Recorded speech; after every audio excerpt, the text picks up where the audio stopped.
Mr. General Evaluator, fellow Toastmasters, our most welcome guests, and especially Zen. Zen chose a subject which is really hot right now. The Congress is even now, as we speak, well, maybe they're not working now. Sometimes they're better for us when they're not working. But they're working on health care reform. And so this is a very, very topical topic. You chose that for your organization speech, and I thought it was pretty well organized. Now, the role of an evaluator is never to evaluate the content of the speech. I will not comment on what she said during her speech, but rather on the techniques of speaking. Because the contents of the speech, those are very personal, and they're up to the person who's giving the speech. It's not for an evaluator to say, oh, I don't agree with you on that, or, oh, yes, you were right on, I think the government is blah, blah. Although most of us think the government is blah, blah. But anyway, not the job of an evaluator. Linda commented on one thing which I had written down too, and that was the pacing that you did.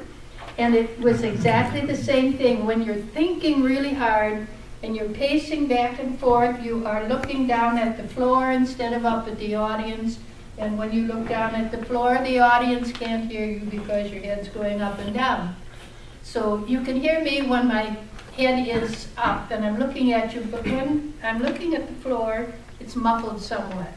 The carpeting always seems to absorb a lot of the volume that you do put out when you speak.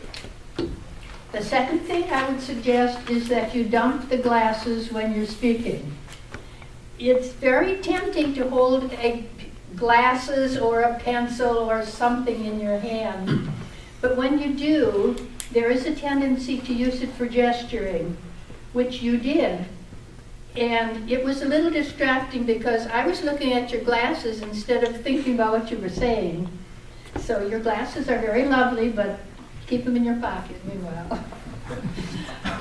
The things I liked about your speech, I liked the sincerity with which you gave that speech. You were really passionate about it, you were sincere, you wanted really to persuade us to your point of view. And I think that always brings a passion to a speech. You can tell when people are phony about what they're talking. You can just tell it. It isn't genuine. And she was genuine. Go for it, girl. Good speech. Mr.